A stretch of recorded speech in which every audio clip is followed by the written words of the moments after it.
My little brother vanished 10 years ago. He just called me from an unknown number and told me who took him. The phone rang at 2:47 a.m. Unknown number. I almost didn't answer. My thumb hovered over the decline button while my brain processed that nobody calls at this hour unless someone's dead or dying. I answered on the fourth ring. My voice came out rough with sleep. Hello? Silence. Not dead air, but breathing. Slow and deliberate, like someone gathering courage. Then a voice I hadn't heard in a decade whispered my name. Corey. It's me. It's Ethan. My entire body went cold. I sat up so fast the room spun. My heart hammered against my ribs like it was trying to escape. That's not funny? I said. My voice cracked. Whoever this is, that's not fucking funny. I know you don't believe me. The voice continued. It was deeper than I remembered, but the cadence was right. The slight lisp on the S sounds that speech therapy never quite fixed. Ask me something only Ethan would know. My hands were shaking so hard I almost dropped the phone. I thought about hanging up.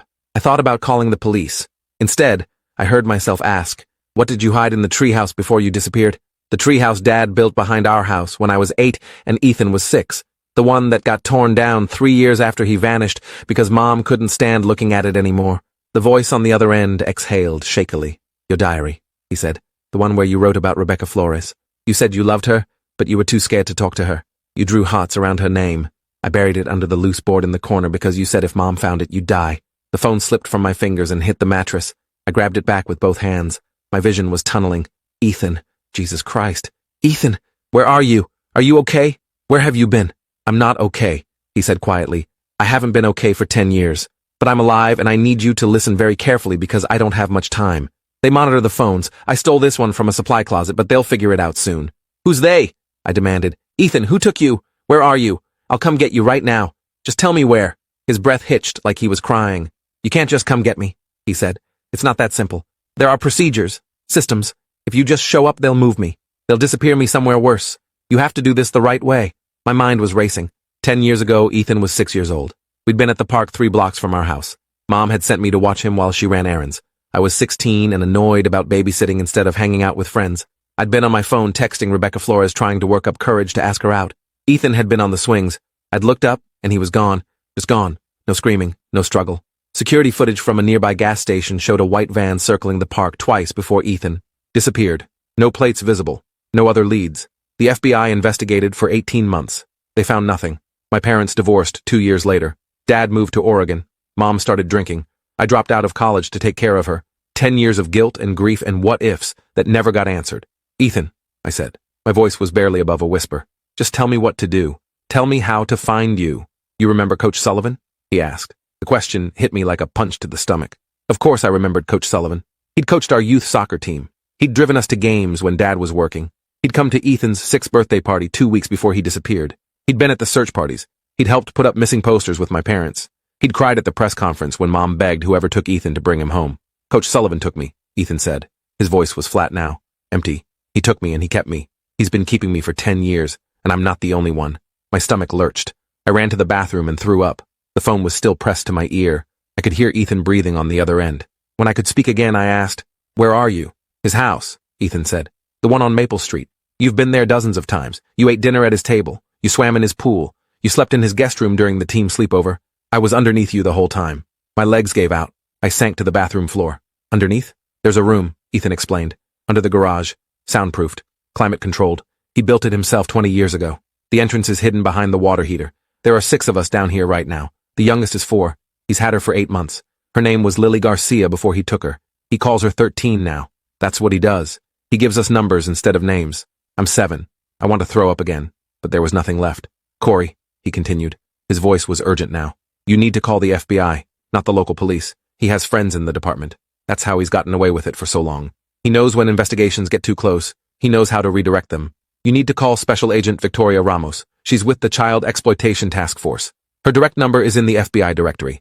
Tell her everything I'm telling you. Tell her about the room under the garage. Tell her about the water heater entrance. Tell her he keeps the key on a chain around his neck. Tell her she needs to come now because he's planning to move us soon. How do you know all this? I asked. How do you know about Agent Ramos? How do you know he's planning to move you? Because I've been watching, Ethan said. I've been listening. I've been preparing for 10 years. He thinks we're broken. He thinks we're too scared to fight back. But I've been keeping track of everything. Every name he mentions. Every phone call he makes. Every time he brings someone new down. Here. I've been scratching it all into the wall behind my mattress where he can't see. Dates. Names, details, everything the FBI will need to connect him to every child he's ever taken. And Corey? Yeah? When they come? He said. When they raid the house. He's going to try to destroy evidence. He has a protocol. There's a furnace down here, industrial strength. He can incinerate everything in minutes. The FBI needs to cut the power to the house before they breach. If they don't, he'll kill us all and burn the bodies. He's done it before. My hands were numb. How many? I whispered. How many has he killed? I don't know, Ethan said. His voice broke. More than 12, maybe more than 20. There are names on the wall from before I got here. Kids who just stopped being in the rooms one day. He told me they got adopted out, that they went to good families. But I found the furnace logs, I found the dates. I know what he did. A sound came through the phone, distant but distinct. A door opening, footsteps. I have to go, Ethan said frantically. He's coming. Call Agent Ramos. Tell her everything. Tell her to come before sunrise. That's when he's planning to move us. Tell her I'm alive. Tell Mom I never stopped loving her. Ethan, wait, I started. The line went dead. I called Agent Victoria Ramos at 3:15 a.m. The FBI switchboard operator tried to tell me she wasn't available. I told him it was about Ethan Parker, the 6-year-old who vanished from Henderson Park 10 years ago. The line went silent for exactly 8 seconds. Then Agent Ramos picked up. This is Ramos, she said. Her voice was alert, despite the hour. Who is this? My name is Corey Parker, I said. My little brother Ethan disappeared 10 years ago. He just called me. He told me who took him and where he is. I told her everything. Every word Ethan had said. Every detail about Coach Sullivan. The house on Maple Street. The room under the garage. The water heater entrance. The other children. The numbers instead of names. The furnace. The plan to move them at sunrise. Agent Ramos didn't interrupt once. When I finished, there was a long pause. Mr. Parker, she said carefully. Do you still have the number your brother called from? I checked my call log. Yes, I said. I'm sending you a secure link, she said. Forward that number to me immediately. Don't call it back. Don't text it. Just send me the number. She paused. If this is real, if your brother really called you, we need to move fast. But I need you to understand something. If this is a hoax, if someone is playing a sick game, I will find out and there will be consequences. This is real, I said. My voice was steady now. Anger was burning through the shock. My brother is alive. He's been alive this whole time and that monster has had him. You need to get him out. We will, she said. Stay by your phone. Don't go anywhere. Don't contact anyone else. I'll call you back within the hour. She hung up. I didn't stay by my phone. I grabbed my keys and drove to Maple Street. Coach Sullivan's house was a modest 2-story colonial with blue shutters and a neat lawn. The driveway was empty. The windows were dark. I parked 2 houses down and stared at the place. How many times had I been here? 20? 30? I'd eaten Mrs. Sullivan's lasagna. I'd played video games in their living room. I'd used their bathroom. I'd been feet away from my brother and never knew. The front door opened. My heart stopped. Coach Sullivan walked out. He was in sweatpants and a t-shirt. He went to the mailbox at the end of the driveway, checked inside, found it empty. He looked up and down the street. For a second, I thought he was looking right at me, but his gaze passed over my car without stopping. He went back inside. My phone rang. Agent Ramos. Mr. Parker, she said. Where are you? Her voice was sharp. Home, I lied. She didn't believe me. Your phone's GPS says you're on Maple Street. I told you to stay home. I need to see, I said. I need to know it's real. Listen to me very carefully, she said. You need to leave that area right now. If Sullivan sees you, if he suspects anything, he could panic. He could hurt the children. He could destroy evidence. You could get your brother killed. Do you understand? I understand, I said. But I couldn't move. I was staring at the house, at the garage attached to the left side. Somewhere under that garage was my brother. A tactical team is en route, Ramos continued. ETA 23 minutes. We're coordinating with the power company to kill electricity to the house. We have a warrant. We have snipers. We have medics. We have everything we need. What we don't need is a civilian compromising the operation. Go home. I didn't go home. I drove around the block and parked on the parallel street. I cut through a neighbor's yard and approached Sullivan's house from behind. The backyard was fenced, but I climbed over. I crouched behind the pool shed. The house was still dark. I could see the garage from this angle. There was a regular garage door facing the driveway, but there was also a side door. That door was steel, industrial, not standard for a residential garage. It had 3 deadbolts visible from where I crouched. My phone buzzed. Text from Ramos. Leave now. This is your final warning. I put the phone on silent. The side door opened. Coach Sullivan stepped out. He was carrying something heavy, a large duffel bag. He threw it in the back of a pickup truck I hadn't noticed before. It was parked on the far side of the garage, hidden from street view. He went back inside. My phone was vibrating constantly. Ramos calling over and over.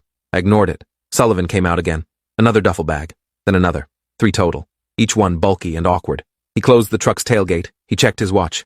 He looked around the yard. I pressed myself flat against the shed. He pulled out his phone and made a call. I couldn't hear what he was saying. He was gesturing, arguing with someone. He hung up. He went back inside. The garage door started to open. I realized with horror what was happening. He was leaving. He was moving them early. The raid wasn't for another 15 minutes. He'd know. Somehow he'd known. I did the only thing I could think of. I ran to his truck. I pulled out my keys. I slashed all 4 tires as fast as I could. The sound of air hissing was loud in the quiet night. Too loud. The garage door stopped halfway up. Sullivan's voice shouted something from inside. I ran. I didn't make it to the fence before he came out. He saw me. Corey? He said. His voice was confused, then sharp. What the hell are you doing here? I turned to face him. My hands were shaking, but I raised them. Stay back, I said. The FBI is coming. They know everything. Just let them go. Let the kids go. His expression changed. Confusion shifted to understanding. Understanding shifted to cold calculation. You talked to 7, he said. It wasn't a question. That little shit found a phone. He's smarter than I gave him credit for. He started walking toward me. I'm disappointed in you, Corey. I really am. I thought you were better than this. Better than what? I shouted. Better than trying to save my brother? Better than stopping you from raping children? He stopped walking. His face was calm. Too calm. Is that what you think this is about? He asked. You think I'm some kind of monster? You don't understand what I do here. These kids have nowhere else to go. They're broken. Damaged. The system failed them. I give them structure, discipline, purpose. You're insane, I said. Ethan had a family? Lily Garcia had a family. You stole them. He laughed. It was a cold sound. Ethan's family was broken before I took him, he said. Your parents were getting divorced. Your dad was never home. Your mom was falling apart. And you? You were too busy chasing girls to watch your own brother. I gave him stability. I gave him consistency. I taught him respect. He shook his head. You should be thanking me. I kept him alive when he would have fallen through the cracks. Sirens. Distant but getting closer. Sullivan heard them too. He looked toward the street, then back at me. You've made a terrible mistake, he said. He moved fast. Faster than a man his age should move. He closed the distance between us in 3 strides. His hand clamped around my throat. I tried to punch him, but he twisted, and suddenly I was on the ground with his knee on my chest. I couldn't breathe. He was crushing my windpipe. You're going to be the reason they die, he hissed. His face was inches from mine. I was going to let them live. I was going to relocate them safely, but now I have to clean up this mess, and that means no witnesses. His hand moved to his pocket. He pulled out a knife. The sirens were louder now. Multiple vehicles, screeching to stops out front. Sullivan looked up, looked back at me, smiled. At least you'll die knowing you tried, he said. He raised the knife. A gunshot cracked through the air. Sullivan jerked. His eyes went wide. He looked down at his chest. Blood bloomed across his shirt.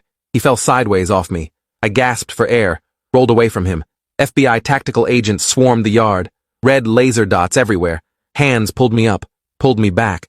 Are you injured? Someone was shouting. Can you walk? I nodded. Couldn't speak yet. My throat felt crushed. Agent Ramos was there. She looked furious. You could have gotten everyone killed, she said. Then she turned to her team. Breach the garage now. Cut the power first. Someone was putting me in an ambulance. I tried to push them away. I'm fine, I croaked. My brother. You need to get my brother.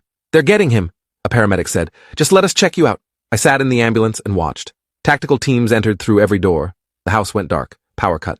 Seconds later, agents emerged from the garage carrying children. Small bodies wrapped in blankets. Some were crying. Some were silent. All of them looked too thin, too pale, too scared. I counted them. 1, 2, 3, 4, 5, 6. The 6th one was bigger, older. He had dark hair like mine. Same build, same walk. Even after 10 years, I recognized him instantly. Ethan. I tried to get up. The paramedic held me back. Sir, you need to stay seated. Let them do their job. Ethan was looking around frantically. His eyes found mine. He froze. We stared at each other across 50 feet of lawn. FBI agents and paramedics moving between us like a river. Ethan's face crumbled. He started crying. He tried to run to me, but an agent caught him gently, held him back. We need to check you first, buddy. Make sure you're okay. Ethan was shaking his head, reaching for me. That's my brother, he was saying. That's Corey. Please let me talk to him. Agent Ramos looked at me, looked at Ethan, nodded to the agent holding him. Make it quick. Ethan ran to the ambulance. He crashed into me. His arms wrapped around me so tight I couldn't breathe again. But this time I didn't care. I held him. He was taller than I expected, almost my height, but he was so thin I could feel every bone. He smelled like industrial soap and fear. He was sobbing into my shoulder. I thought you wouldn't believe me, he choked out. I thought you'd think I was crazy. I believed you, I said. My voice was rough. I believed every word. We stayed like that until the paramedics insisted on separating us. Ethan was taken to one ambulance. I was kept in another. Both of us were driven to the hospital. Different rooms, different doctors. I was treated for bruising to my throat and released after 2 hours. Ethan was admitted. The doctor said he needed observation, needed psychological evaluation, needed time. I called my mom from the hospital. It was 6 in the morning. She answered on the first ring like she did every morning, always hoping, always waiting for news. "Mom," I said. "They found him." Silence. Then a sound I'd never heard from her before, a wail that was half joy and half grief. "They found him?" she repeated. "Is he alive? Is he okay?" "He's alive," I said. "He's at County General. He's okay. He's going to be okay." I heard her collapse, heard the phone hit the floor, heard her screaming for our neighbor, heard chaos. 5 minutes later, she called back from her neighbor's car. They were already driving to the hospital. "Is it really him?" she kept asking. "Are you sure it's really Ethan?" "It's him," I said. "It's really him." Dad called an hour later. He was in Oregon. He'd seen the news. Coach Sullivan dead in FBI raid. 6 children recovered. One of them identified as Ethan Parker, missing 10 years. Dad was crying. He never cried. "I'm coming home," he said. "I'm getting on a plane right now." The FBI kept us separated for 36 hours while they processed the scene and interviewed Ethan. Agent Ramos told me later what they found. The room under the garage was exactly as Ethan described. 6 mattresses on the floor, a furnace, industrial supplies, a wall covered in scratched notes, names, dates, and details documenting 23 years of kidnapping. Ethan had been meticulous. He'd recorded everything. Every child Sullivan had taken, every time he'd moved them, every close call with police. The notes led investigators to 3 other properties Sullivan owned under shell companies. They found remains at 2 of them. 17 children confirmed dead. DNA testing ongoing. The media called it the largest child trafficking case in state history. Coach Sullivan became a monster in headlines, but Ethan became something else. A survivor. A hero. The boy who saved 5 other children by being smart enough to document everything. Mom wasn't allowed to see Ethan until the FBI finished their initial interviews. When she finally got into his room, she collapsed at his bedside. She held his hand and sobbed for an hour. Ethan cried too, but mostly he just stared at her like he was trying to memorize her face, like he was afraid she'd disappear. She kept saying, "I'm sorry. I'm so sorry I let this happen." Ethan kept saying, "It wasn't your fault. You didn't know. None of us knew." Dad arrived the next day. The reunion was harder. Ethan barely remembered him. Dad had been a ghost in his memory, a face that faded over 10 years. They sat together awkwardly. Dad tried to talk about the past. Ethan didn't remember most of it. Finally, Dad just asked, "What do you need? What can I do?" Ethan said, "Just be here. Just stay." So Dad stayed. The other children were reunited with their families over the next week. Lily Garcia, who Sullivan called 13, was returned to parents who'd never stopped searching. A boy named Marcus Webb had been missing for 3 years. His mother had died during that time from a heart attack. Investigators believed it was grief-related. 2 other children had been reported as runaways. Nobody had looked for them seriously. One child had no family. She'd been taken from foster care. The system hadn't noticed she was gone. The FBI worked with child services to place her somewhere safe. Ethan asked about her constantly, wanted to make sure she was okay, wanted to make sure she ended up somewhere better than where she'd been. He felt responsible for all of them. Agent Ramos told him he'd saved their lives. He said he should have found a way to save the others too, the ones who died. Ethan came home after 2 weeks. Mom had converted the dining room into a bedroom for him. She didn't want him upstairs alone, didn't want him isolated. The first night he sat at the kitchen table and just looked around. "This is different," he said. "You repainted." Mom nodded. 5 years ago. The living room too. Ethan touched everything carefully, like he was relearning the house. He stopped at the photo wall in the hallway. Pictures of him as a baby, as a toddler, at his 6th birthday party. The last photo taken before he disappeared. He stared at that one for a long time. "I don't remember being that kid," he said quietly. "I don't remember being happy like that." "You'll remember eventually," Mom said, but her voice was shaking. Some things came back quickly. Ethan remembered the layout of the house, remembered his favorite foods, remembered our old dog who died 8 years ago. Other things were gone completely. He didn't remember Dad's voice, didn't remember whole years of his early childhood. The doctors said trauma did that, made the brain protect itself by erasing things. The nightmares started after the first week. Ethan would wake up screaming, he'd be disoriented, violent sometimes. He threw a lamp at me one night because he thought I was Sullivan. He apologized for hours afterward. I told him it was okay. It wasn't okay. Nothing about this was okay. But we were learning to navigate it. Therapy helped some. Ethan saw a specialist 3 times a week. Someone who worked with trauma survivors. Someone who understood what 10 years of captivity did to a developing brain. The therapist said Ethan had aged differently than other kids. He'd been forced to mature faster in some ways, but he'd been stunted in others. He'd never learned social skills, never been to a real school, never had friends his age. He was 16, but he seemed both older and younger simultaneously. The trial preparations began 6 months later. The prosecution was building a case against Sullivan's estate and any accomplices who might have helped him. They needed Ethan to testify. He said he would. He wanted to, but the lawyers warned it would be brutal. Defense attorneys would try to discredit him, would claim he was coached, would argue his memories were unreliable. Agent Ramos prepared him as best she could, explained what to expect, how to handle aggressive questioning, how to stay calm even when they tried to make him angry. Ethan listened to all of it. Then he said, I've survived 10 years with a monster. I can survive a few lawyers. The trial lasted 3 weeks. Ethan testified for 2 days. He was calm, detailed, unshakable. He described the room, the routine, the punishments, the other children, the furnace, everything. The defense tried to break him, tried to suggest he'd been treated well, that Sullivan had provided food and shelter, that Ethan was exaggerating for sympathy. Ethan looked the defense attorney in the eye and said he cut out Marcus Webb's tongue when Marcus tried to scream. He burned Lily Garcia's hand on a stove when she refused to call him father. He kept us in darkness for days if we cried.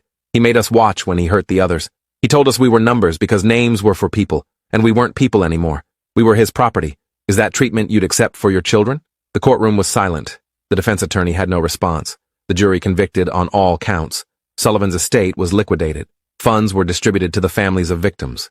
Ethan received a settlement that would pay for college and therapy for life. He said he didn't want the money, wanted to donate it. Mom convinced him to keep it. You earned it by surviving, she said. Use it to build the life he tried to take from you. Ethan struggled with normal life. High school was overwhelming. Too many people, too much noise, too much chaos. He lasted 3 months before having a panic attack in the cafeteria. We switched him to online school. He did better there, could work at his own pace, could take breaks when memories became too much. He excelled in some subjects. Math and science came easily. English was harder.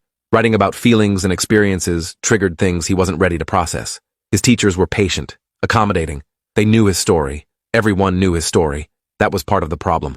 Ethan couldn't go anywhere without being recognized. The boy who survived 10 years. The boy who saved the other children. People treated him like he was fragile, like he might shatter if they spoke too loud. He hated it. Just treat me normal, he'd say. But nobody knew what normal looked like for him anymore. He reconnected with old friends from before he disappeared. Most of them had moved on, had new lives, new friends. They tried to include him, but the gap was too wide. They talked about school dances and football games and who was dating who. Ethan talked about surviving, about coping mechanisms, about testifying in court. The conversations never worked. Eventually, people stopped trying. Ethan withdrew, spent most of his time alone in his room. Mom worried constantly. The therapist said it was normal, said he needed time to figure out who he was now, who he wanted to be, said pushing him to socialize before he was ready would backfire. So we gave him space. But I made sure to check on him every day, made sure he knew I was there, made sure he knew he wasn't alone anymore. Some days he'd talk, other days he'd just nod. Both were okay. The other children had mixed outcomes. Lily Garcia seemed to bounce back quickly. She returned to school, made friends. Her parents said she had nightmares but otherwise seemed resilient. Marcus Webb struggled more. He'd lost his mother while captive, had no other family. He ended up in foster care. Agent Ramos kept tabs on him. She said he was surviving, but barely. The unnamed girl from foster care got adopted by a couple who specialized in trauma cases. Last I heard, she was doing well, learning to trust again. 2 of the other children committed suicide within 3 years of their release. One jumped from a bridge, the other overdosed on pills. The news reported them as tragedies. Ethan said they were murders. Sullivan killed them years ago. Their bodies just didn't know it yet. He said he understood why they did it, said he'd thought about it too. That scared me more than anything. We had a conversation on the 5th anniversary of his rescue. Ethan was 21, legally an adult. He'd finished high school online. He'd started community college but dropped out after 1 semester. He worked part-time at a bookstore, lived in the converted dining room still, hadn't moved out, wasn't ready. We were sitting on the back porch. Mom was inside cooking dinner. Dad was visiting for the weekend.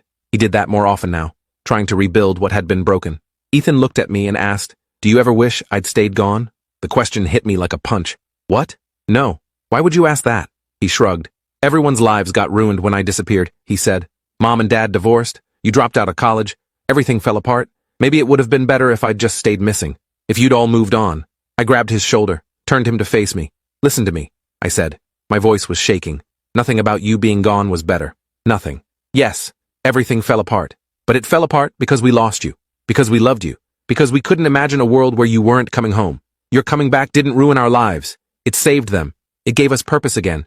It gave us hope.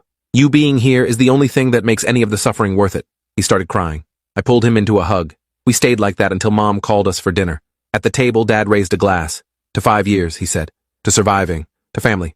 We all drank. Ethan smiled for the first time in weeks. It was a small smile. Fragile. But it was real. That night, I heard him laughing at something on TV. It was the first time I'd heard him laugh since he'd come home. It sounded like the brother I remembered. Like maybe pieces of that kid at the birthday party were still in there somewhere. Ethan started college again at 23. Psychology major. He said he wanted to understand trauma. Wanted to help other survivors.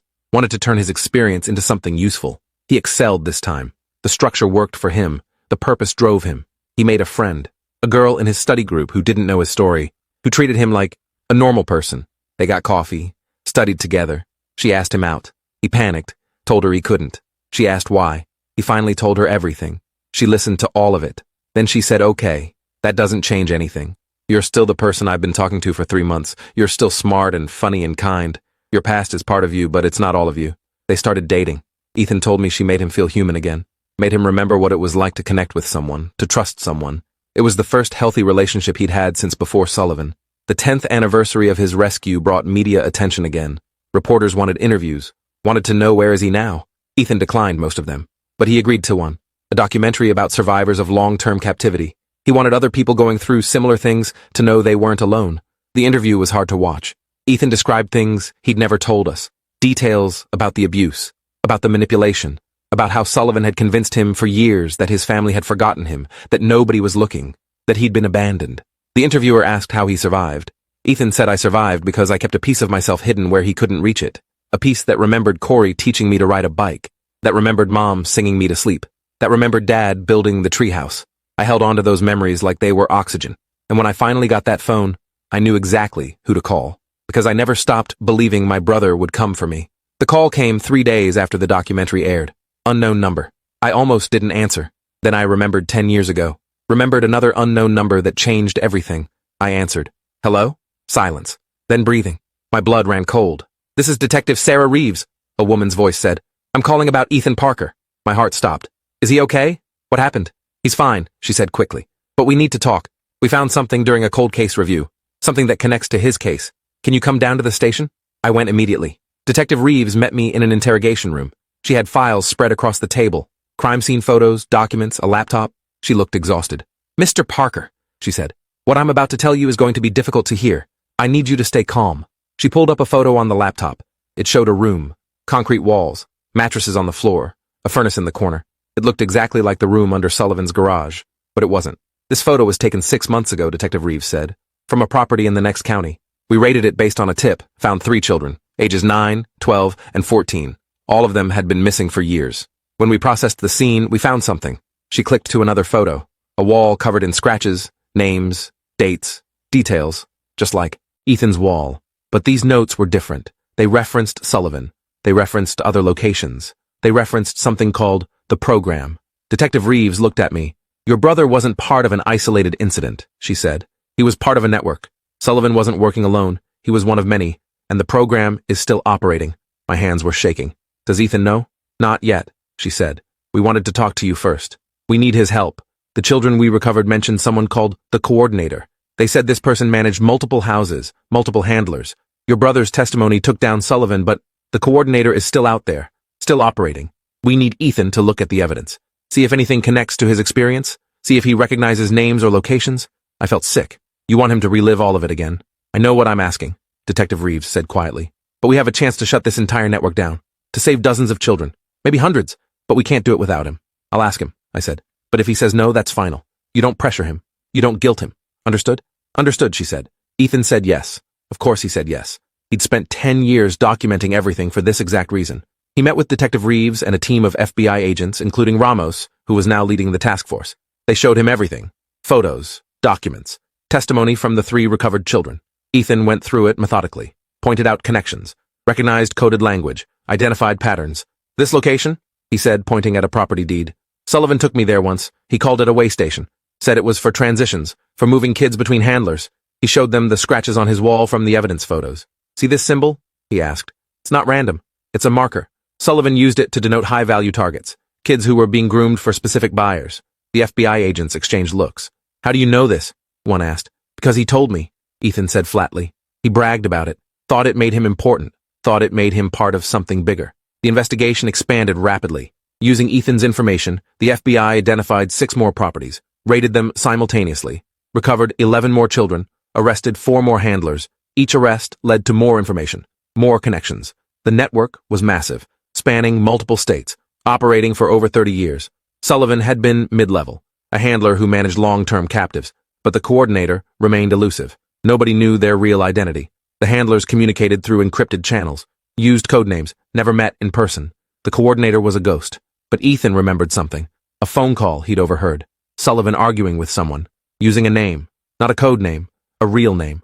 He told the FBI. They ran it, found a match. Patricia Holloway. Patricia.